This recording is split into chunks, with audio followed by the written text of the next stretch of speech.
guys, it's Vampire Mike from Sega CD Universe. I'm going to pull up these questions. My good friend Patti, aka Pattimus, has done another round of random questions, and I feel like answering them, so I'm going to. Also, let me open these questions. Two people had answered before me, and if someone answers before you, and they create their own question. So if you watch their video, that adds a couple more. So I watched Woodland37, my friend Carl, and Pro B-Man 5, aka Brad, and so I'm going to answer their questions as well. So, first question. If you could be one of Jim Hensen's Muppets, which Muppet would you be, and why? Animal. He seems to be having the most fun. I always find him to be kind of cute and humorous. Anytime I'd seen him over the years in, like, what was it, Muppet Babies or the regular Muppets, he's always just amusing to me. So I would go with Animal. Second question. A stranger walks up to you holding an amazing sandwich. For no apparent reason, they hand you the sandwich and run. Do you eat it? What's on it? Justify your choice. I'm torn between sandwiches. It could be peanut butter and jelly, that's one of my favorites. It also could be some kind of like crab salad, or today at lunch actually I had a really nice, it was a lobster sandwich with avocado. Avocado and any kind of seafood for me is amazing. I love avocado, I love seafood, so one of those two would be one of my favorite sandwiches. And would I eat it? Fuck no. I would probably throw that shit right away. I don't care. If I didn't know the person and they just hand me something and walk, or run, according to the question, I'm not eating it. That's definite. Throw it right out. I'm very skeptical of things. Do you have a favorite pair of socks? Show us. And if you do not, then you have to wear a cape fashioned out of either a towel, blanket, or sweater the rest of the video. I do have a favorite pair of socks, but only in the winter. They're like fuzzy kind of thermal socks. Hold on, let's see if I can get them. Here you go. They're like thermal socks. They're a little thicker than the black socks I wear to work every day, the dress socks. And they're, I would say, a little thicker than regular socks. So there you go. You've seen some of my, is it undergarments? I guess it would be, right? Socks? Because normally people don't see your socks. What else do you want to see, Patti? Huh? Jesus, talk about personal. Balls on her. So, next question. What is your favorite holiday and why? I would say Christmas. I enjoy being around my family. I enjoy giving gifts to people and seeing the smiles and the looks on their faces. You know, really putting some thought into things and giving them something that they don't know of, maybe that I think they'd enjoy. Plus, who doesn't love getting gifts? Let's be honest. I think getting it is great too, especially with something you really look forward to or something you don't expect. But just, you know, the love and the feeling of the warmness of everyone. So I would say Christmas. Next question. Is it indeed better to burn out than to fade away? Yes. The reason I say that is I associate burning out with the Sisters of Mercy, one of my favorite bands. They had a slogan, which was on some of their shirts, one of the shirts I own, and on their posters too, that said, tune in, turn on, burn out. And that's kind of what describes them. They were really hot in like the, late 80s, early 90s, I guess it would have been. That's what Stella says. In terms of like the goth scene or the underground, kind of like, what's that scene that The Cure and all that stuff in Sonic Youth was in? New Wave, to a degree. But they didn't fade away. They burned out. They burned out quick. They just stopped. They said, all right, we're on top. Done. So that's cool. I like going out on top. A lot of people do that, except usually they die. So, like, you know, Jim Morrison, I guess, would have kind of went out on top. Jimi Hendrix, you know, all these people. So they didn't die, thank God, but they definitely burnt out. They didn't fade away into where they're making, like Megadeth. I love Megadeth, and Metallica's alright too. But they're fading away because they're just putting out more and more stuff that isn't really going to ever attain. Ministry is a great example. I love Ministry. Old Ministry. New Ministry, terrible. Very repetitive, very political. I usually hate political music. Stella hates political music. I fed her like 3 times already. She just keeps screaming. Stella, come here. We're on camera. You want to come on camera? Oh, not for Patti? Okay, maybe next time. Next question. Your favorite Pokemon, and if you don't like Pokemon, do you find it difficult to go through life without a soul? Now, when I was a kid, Pokemon came out. I must have been about 13 or 14. I got Pokemon Blue, because I remember Bulbasaur was the first Pokemon you obtained. Had I not, I wouldn't know any Pokemon. That's the only reason I know it. That and the cartoon was on around the same time. So, my favorite would probably be Snorlax. He's this big fat motherfucker, and he just sleeps all day. Kind of reminds me of Woodland 37, except I don't think Carl is fat. He's a little husky. But Snorlax, who's got the better life than him?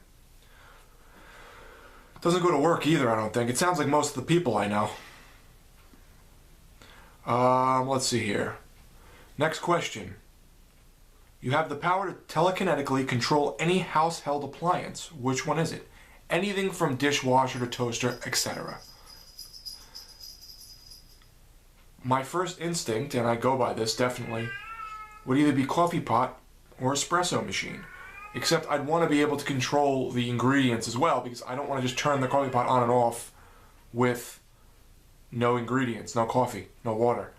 So yeah, that would be awesome. Maybe bring myself the cup, you know, so I don't have to get up and get the cup after it's done, or the pot after it's done.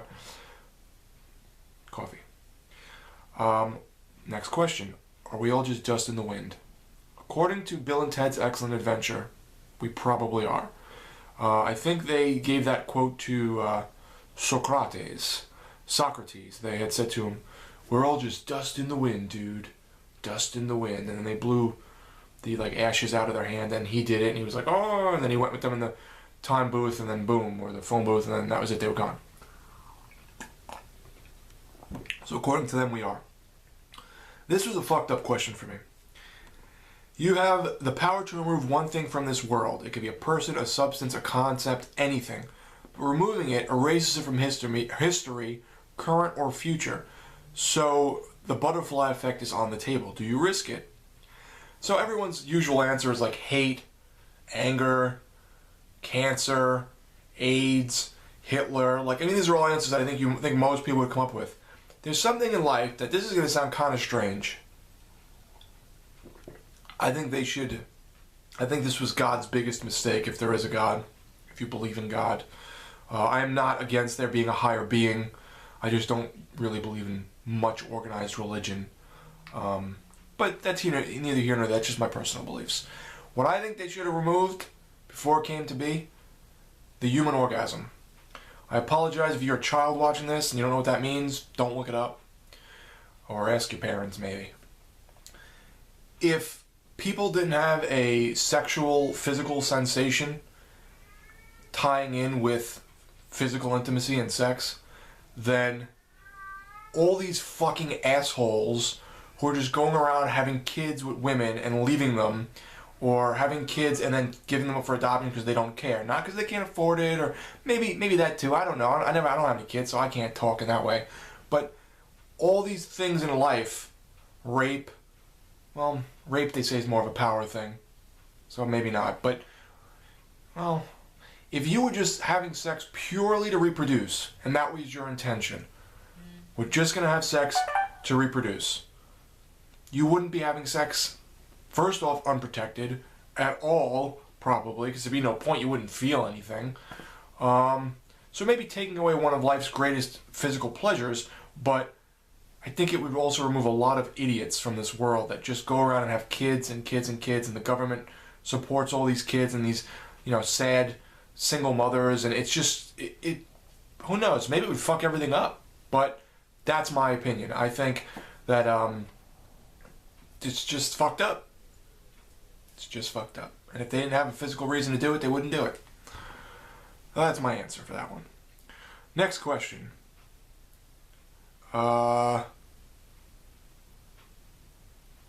I grant you the power of reincarnation.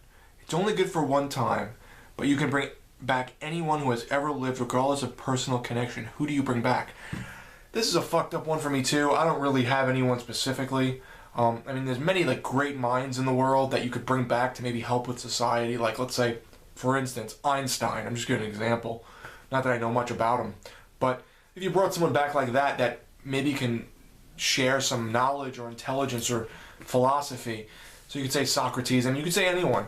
The first person that came to mind from a selfish point of view would probably be, I'm going to name two people.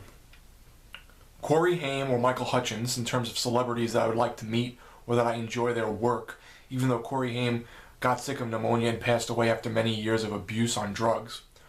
Michael Hutchins, the jury's out on him. Supposedly it was sexual autoerotic asphyxiation, which means he was choking himself while he was touching himself. So whether that was the case, I don't know, and I really don't care to. So I enjoyed his music a lot. Corey Haim, I enjoyed his acting a lot, and he was kind of making a little bit of a comeback. So that was kind of sad. If it was personal, like a person I had to know, I would say my grandmother. My grandfather wasn't a very nice man. I don't think he was really a good man, even though he made amends with everyone when he passed. My grandmother was a good person, and she kind of got the shit end of the stick with my grandfather. They weren't together anymore. He had a new wife and family, but I would say my grandmother. My father would really like to see her again, so I would say my grandmother. She was a good person. A little rough around the edges. A little loud, but good person. And then you have to, the final question is, you have to answer any other YouTuber's questions, and then ask your own. So, Pro Bayman 5's was why do you make YouTube videos the way you make them? The reason I make the videos the way I make them is because I just want to be myself. I just want to have a good time, low-key, friendly, kind of like you're sitting on the couch with me and Stella hanging out, watching TV. That's why I film the TV. Everyone's always like, why don't you get a capture card? I don't want to invest the money. I don't want to invest the time. I don't want to invest the effort. I'm not here to be Angry Joe, Angry Video Game Nerd, Classic Game Room, whoever else, doing capture cards, these professional reviews. I don't care to.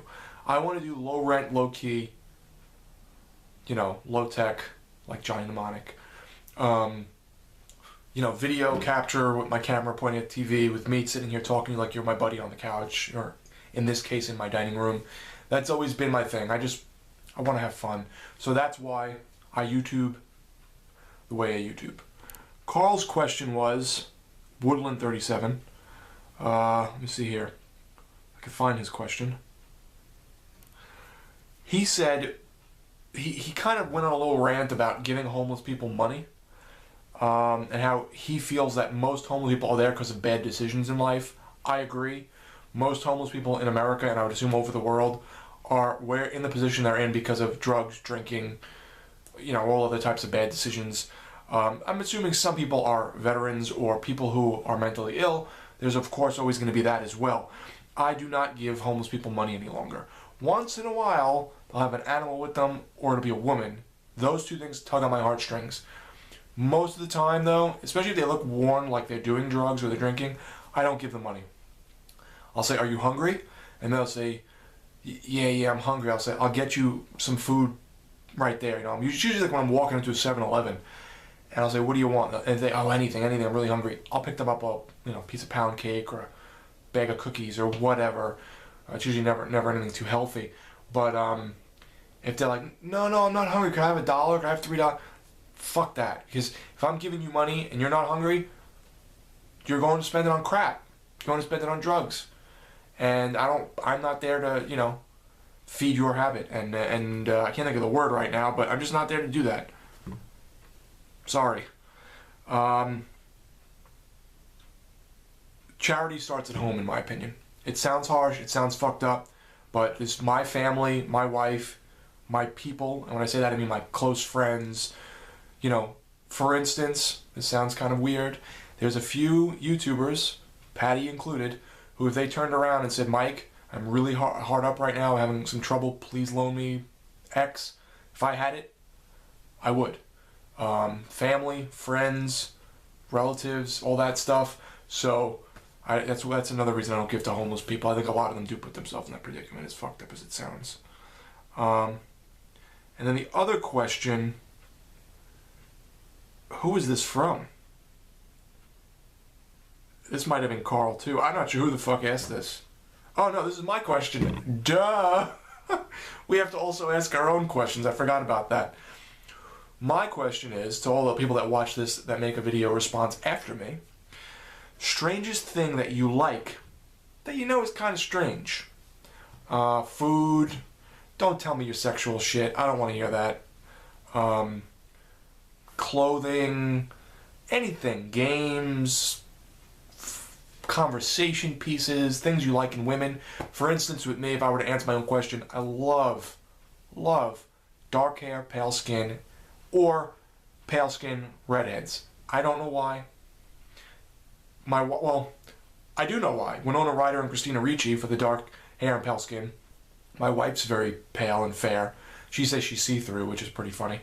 And she has reddish, kind of like brownish reddish hair. Highlights or lowlights, whatever the fuck it's called. It's natural. I don't know what the hell it's called.